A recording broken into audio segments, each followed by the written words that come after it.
We're coming, and we ain't backing down. We don't need a bunch of cats in here looking in the mirror. Everybody just do your job. You understand that? Hey, will you shut up? I'm bitterly disappointed with the officiating today. Guys being dudes. And they run through our like through a tin horn, man. Thank you, Lee, and thank you to our subscribers. Thank you to everyone listening. I'm Alex Kirshner. This is an exciting annual sign that the season is coming. It's one of our favorite shows. It's one of our subscribers' favorite shows. I am honored to be joined by the host of the College Football Survivor Show, by a national college football writer for CBS Sports, and a dear friend of the program who we actually got to meet in person last year, finally this year, at our Houston live show, Shehan Jayaraja. Shehan, welcome back. Thank you so much for having me. Yeah, I was realizing, actually, in a bigger sense, I'm about to head into year 4 at CBS, which means that I've been at CBS longer than any job I've ever had before, which is very, very weird. But no, I mean, this is a tradition now, going back to my time at Dave Campbell. So yeah, I'm really glad to be back. Yeah, so Shehan is, I would say, one of the most ear to the ground people in college football as far as affairs in the state of Texas. And he just mentioned it, Dave Campbell's Texas Football. I think I see a magazine there behind you where you worked for a long time. They're great friends of the show there as well. They do an incredible job covering this sport in a really localized way. And not just this sport, but also high school football and college as well. So you are a great man to talk to. You are a Baylor man by education, but I would say a Texas college football man by knowledge and by vocation. So should we whip around, do something on every FBS school in Texas, and then I'll get a few FCS quickies in there as well? Let's do it. All right. Well, if you make the playoff, you get to start. You get to be first in the batting order. Sean, tell me this. Arch Manning starts for the Texas Longhorns this year, over under 2.5 games. I can't believe you're making me start with this. When talking about all that's going on in the state of Texas, all the cool stuff happening at the University of Texas, I have to start with Arch Manning. Next, you're going to ask me a Deion Sanders question. I just know it. Yeah, yeah. So I'm going to say under. I do think he starts 1 because Quinn Ewers has been injury prone. Like, he's missed games each of the last 2 years. I think that proving that he can play a full season is actually a big part of the reason that Quinn Ewers wanted to come back to school in a lot of ways. I don't think that he's going to be the starting quarterback at any point, right? Like, I don't think he's going to beat out Quinn Ewers. I don't think Quinn Ewers is going to get benched. I really don't. There's a lot to like with Arch Manning, and his spring game performance, of course, went pretty viral. And some of the physical skills we know, right? We know. But at the same time, this is Texas going into the SEC. This is with a 3rd-year starting quarterback, and it's very rare that any 3rd-year starting quarterback is not in a better position than a redshirt freshman, much less one who was also rated the number 1 player coming out of high school. So Arch Manning is the future. There's no doubt about it. But I think people are looking past one really good quarterback who's on campus right now in Quinn Ewers, one who's going to be a 1st-round pick, and 2, like, everything that we're excited about with Arch 5 minutes ago was what we were excited about with Quinn. He was also the number 1 recruit, a perfectly rated quarterback. He played at Ohio State for a year, right? Like, he was the savior at one point. And by the way, this is a quarterback who just went and led Texas to the college football playoff and won the Big 12 for the first time since 2009. So I get the question, but no, I think that it's 1 because of injuries, and that's all. I had to ask, and I will note, and I think listeners will remember this who have been around a long time. A year ago, I asked you with a very skeptical posture, like, is Texas really going to go through this season with everyone holding hands, singing, and being happy, and there not being a controversy? And you were like, yeah, I think so. And then guess what? It happened. So I trust you when you say it. I'll believe it that Quinn Ewers is going to be the guy throughout the year. Of course, Texas also had a pretty nasty defense last year, particularly a defensive front. The 2 protagonists in that, Devondre Sweat and Byron Murphy, the defensive tackle duo, are gone. They're honing their skills at the next level. But Texas has reinforcements. They've recruited really well. Alfred Collins, former Blue Chip, has been in that program for a very long time. He is still here to play defensive tackle. And they added a transfer from Arizona, Teoli'i Savea, who I know they regard pretty highly. Is Texas going to maintain the juice, in your opinion, the physicality, or at least a semblance of it, on that side of the ball this year? Because that was also critical to what they did last season. Well, I think about it like this. I don't think their interior is going to be anything close to what they had last year. I mean, they had not just a really good interior defensive line, they had one of the best that we've seen in the past couple of years in college football. I think, Oh, yeah. I mean, at least since Georgia in 2021 would probably be the last time that they had just an interior duo that good. And of course, Georgia had guys to rotate as well. But I mean, that's how good those two guys were. Actually, you look at the Pro Football Focus stats among interior defensive linemen, they were number 1 and number 2 in the country. That is just so absurd. No. Sometimes it matches. Sometimes the PFF grades match what you would see if you looked with your own eyes. And that is one of those cases. 100%. And so they're not going to be that, right? Like they're not going to be that on the interior. But I think that they have a chance to be much better on the outside. I think that their defensive ends are going to be better than they were. They have some edge rushers coming in. Trey Moore, a kid coming in from UTSA, who was a big-time sack guy for them. Some guys coming back as well, Ethan Burke. Baron Sorrell is somebody who showed some flashes last year. So I think that they're going to still be very good up front. The question is going to be that interior group. You mentioned, of course, the Arizona transfer. They also added another Arizona transfer, Bill Norton. And by the way, this isn't an Arizona show. That's one of the reasons that I am a little not sure that it's just going to be turnkey necessarily for them on the defensive side of the ball. But and then they have some players too, right? You mentioned Alfred Collins. I thought that Alfred Collins was going to have the career that Byron Murphy ended up having at Texas, where he was just going to come in and year 3 or year 4 was just going to be an absolute killer. Sydir Mitchell is somebody as a big body who I think that they think, oh, well, we can put him in at nose, we can put him in at D tackle, and he can potentially be a disruptive player. So I think they have the depth there to still be very good inside. Now, again, I think that when you look at Texas last year on the defensive side of the ball, it was basically no one even tried to run against them by the end of the year because of how good they were. Yeah. I think they're going to be better defending the passes here, but they're not going to be anywhere near as good defending the run. And I still think that gives them a chance to be a pretty good unit. I would agree. I'm also interested to see how some things go on the back end for them. I mean, Texas has churned through a number of really good secondary players over the years. I know like Andrew Makuba is in from Clemson. A lot of NFL people really like him, even though Clemson seemed like they were okay with him shuffling out. I am fascinated. Generally speaking, you're a believer. I know you picked them last year on the show. You said they're going to win the Big 12. Do you maintain a pretty optimistic posture heading into the SEC? Yeah, I think that I think that them and Georgia are sort of my top contenders heading into the SEC this season. And Texas is probably closer to the pack than to Georgia to me, but I still think that I would be surprised and somewhat disappointed if they weren't somewhere in the college football playoff this year. I think I would agree with that, especially with the expanded field. It would be something went wrong if this team was not in that mix somewhere.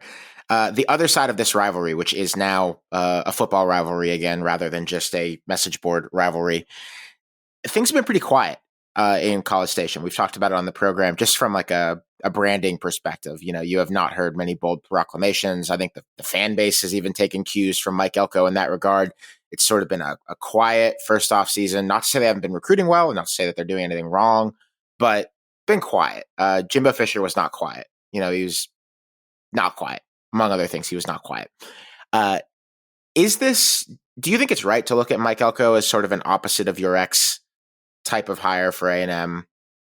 And whether you do or you don't, in what ways, once toe meets leather, might we notice Texas A&M looking different? I don't think it's an opposite of your ex type of situation, but I think that Mike Elko is going to come in and provide something different. He is more of a ball coach. He is more of, he's somebody who's blue collar. That's something that I think you're going to hear a lot from Texas A&M. And as somebody who's from the state of Texas, to me, that blue collar identity fits them so much better than we're going to come in on the swag copter, or we're going to brag about our number 1 recruiting class. They're going to still recruit well. Don't get me wrong. They've got more money than God, and they've managed to really leverage it in a big way. But I think that in a big way, an $80 million way exactly. For Jimbo in one case. 100%. And so I think that they're still going to do a lot of that basic stuff well. They're going to recruit well. They're going to identify well. But I think that what Mike Elko brings to the table is kind of a level of, again, blue collar mentality, somebody who is more worried about the work than the image at times. I think now, part of this isn't just who Jimbo Fisher was, it was the nature of his hiring. It was the way that they came out and they said, here's $75 million. We're going to brag about it to everybody everywhere. Here's this number one recruiting class. We're going to brag about it to everybody everywhere. And I think in some ways, like, A&M had to go through what they went through in terms of being publicly embarrassed in a pretty big way to now be able to land on a coach like Mike Elko. I don't know if everybody's excited about Mike Elko the same way. If this hire, let's say in 2020, that Jimbo Fisher leaves the program off in Orange Bowl, I don't think that this would be felt as good enough to hire a former defensive coordinator turned Duke coach. So I think he understands this place. I think he knows how to speak to the place in a big kind of way. And like you said, I think that he is somebody who, especially in this first year, is going to be much more internal than he is external. And we saw this with him at Duke. Now, he of course, marketed very well to Duke, the university, and Duke, the fan base, but he wasn't out here trying to like put Duke on the map necessarily before the season. He put Duke on the map by winning games. And I think that it's going to be a lot more like that than it was kind of with a lot of the talking season stuff that we saw from Texas A&M in the past. On the field, Colin Klein is way different than Jimbo, just in terms of the type of offense. This is a Kansas State player and coordinator who specializes in, A, the quarterback being a number in the run game, B, in all of the big beefy boy running that Kansas State has done through so many iterations over the years. Jimbo, that wasn't his thing. Jimbo, quarterback drops back, NFL-ish route combinations, make the timing throws, etc. Do you think that A&M is equipped, and this isn't just a Connor Wegman question, it's kind of a roster question in general, equipped to play in a similar style to what you might expect when you hear Kansas State offense coming to College Station, or do you see an imperfect, a transition with some seams?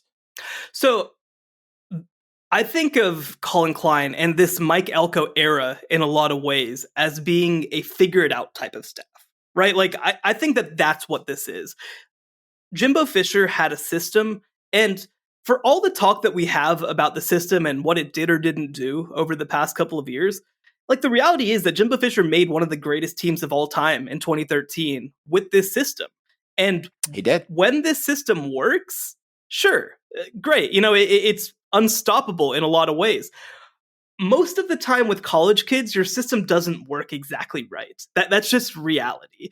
And I think that with Colin Klein coming in, more than just schematically being different, he is a figure it out type of coach. Mike Elko is a figure it out type of coach. We saw this, of course, with Kevin Johns at Duke last year, a different type of coach, but an offensive coordinator nonetheless.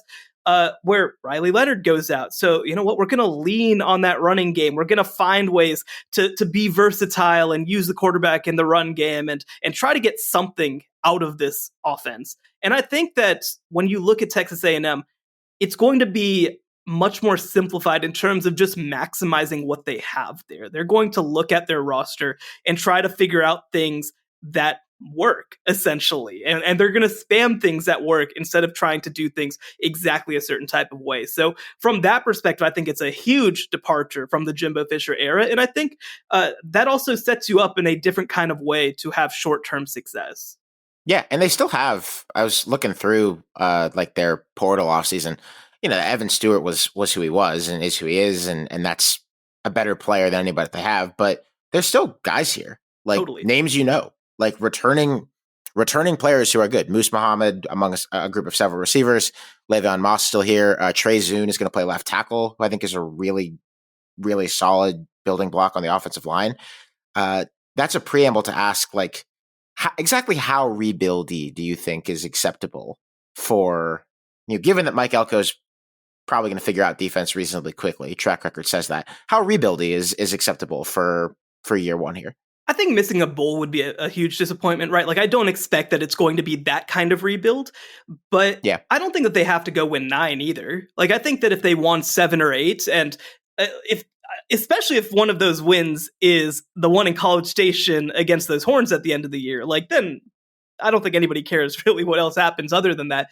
But I do see this as potentially a middle of the pack, maybe lower middle of the pack level Texas A&M team. And one thing to mention too, they open with Notre Dame. I don't think that's going to go very well for them just because it's going to be game one. But you toss that loss on the schedule. If they finish like 5-3 or 4-4 in conference play, which I think is very doable for them, like they should feel perfectly fine about that. I see this much more as a setup year than, well, one, even a rebuilding year, but certainly than a delivery year necessarily. So Yeah.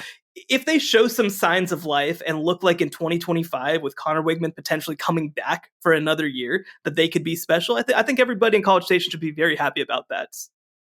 In Lubbock, Texas, home of the Red Raiders, Joey McGuire had like a really uplifting, happy, everything's great first year. They beat Texas. They went 8-5, recruiting, especially early in the cycle for about 2 cycles ago now, looked like potentially program changing. Didn't exactly work out that way. But last year's team was similar. I think they went 7-6. They're in an interesting spot to me, and I would love for you to kind of help me decipher how we should feel about this team. Zach Kittley is the offensive coordinator from Western Kentucky. He's air raid, kind of fits in the Texas Tech tradition there. But last year, the passing game sucked. It sucked even after Baron Morton took over for Tyler Shuck at quarterback. And yet, it was a good offense, despite being an air raid offense that sucked at passing because Taj Brooks was toting the rock, and that goes a long way. But if you spin it forward, quarterback's still there, Baron Morton's still there, Taj Brooks is still there. That's very important. But their most targeted receiver, Jerand Bradley, now plays at Boston College. And the passing game sucked, despite being air raid and that sort of being what Zach Kittley does. I'm told there's a 5-star receiver here who's actually really good. Like, really, really good. Like, could be a program changer immediately, and that should change the way I look at Texas Tech. That's Micah Hudson. Is that reasonable? Should I be like bullish, optimistic that Texas Tech, given that they have Taj Brooks coming back and that their offensive coordinator is an air raid guy, that they should now be awesome? Or is that too good to be true? Yeah, to take you kind of back to the beginning of that question, look, I think that Texas Tech fans would tell you this was a disappointing year. It started, of course, with a week 1 loss to Wyoming. I think if they don't lose that game, we look at this season quite a bit differently. And by the way, they also nearly beat Oregon in week 2. So I think that a lot of the narrative on them was set in that non-conference slate. Because the thing I'll point out is that they finished with a winning record in conference play for the second year in a row for the first time since Mike Leach in 2009. That's how long. Don't think I realized that. Right. Yeah. And I think, again, it's just one of those things that narratively, just losing early and kind of falling out of the spotlight because they started 0-2. I think that really impacted the way that people viewed everything that happened outside of that. So, look, to talk about Kittley for a second, I've gotten a chance to speak with him a couple of times, and he emphasized when he was hired, I'm an air raid guy, but I'm not only an air raid guy. I'm not one of those guys who's just going to do one thing. I want to figure out what we have here and how to maximize it best. And previously, he was best known for having Bailey Zappi and Jarrett Stearns and throwing the ball all over the yard, and Bailey Zappi throwing for 6,000 yards. But I don't think that is the only thing he has the ability to do. And we saw that at times, not just last year, but I think even the year before that in a lot of ways. They just kind of figured some stuff out. From a passing game perspective, because I do think for them to reach their potential, they have to be better in the passing game. That's just reality. And got to do it. Yeah. You got to do it. Baron Morton missed the entire spring with an injury, but he is the established starter. They bring in Micah Hudson, like you mentioned. They have some other kids coming in from Florida. They've got a receiver named Coit Eakin, who they're pretty high on, who's a speedster. So they feel like there are more pieces there offensively to be dynamic in the passing game. And look, Baron Morton was a top 150 player, and we've seen flashes of that throughout his career. It's been a health thing, and I think it's been a stability thing in a lot of ways for him too. He hasn't necessarily grown in that system to the level that I think he needs to, which is one reason that I hate that he missed the spring. But look, there are obviously the 4 teams in Texas in the Big 12. I think that Texas Tech is the one that has a chance to maybe jump up into that top group if some things break right for them. Year 1, they get all this kind of close game luck. Year 2, it kind of goes back on them in a big kind of way. I think it'll settle a little more in the middle. And so I still feel really good about what they're doing. The other piece to mention is that from a growth trajectory, because they recruit high school so hard and because they aren't necessarily a quick portal team, I think that gives them a higher baseline whenever they're trying to develop year over year. And this is going to be year 3 of the Joey McGuire era. A lot of these first and second year kids are going to start entering the lineup as well. And I think that's only going to be a positive thing for them. This is probably an unanswerable question, but if anyone I know could answer it, like on the receiver specifically, Micah Hudson, any indication of like exactly what could be asked for? Like, are they expecting Crabtree? Like, what's the idea? Well, if you ask the tech fans, it seems lofty. Like, it seems like there are very big expectations for this one player. Yeah. I mean, and he's the best recruit in program history, not just by a little bit, but by like an insane amount. He is so much better than any recruit that they've ever gotten before.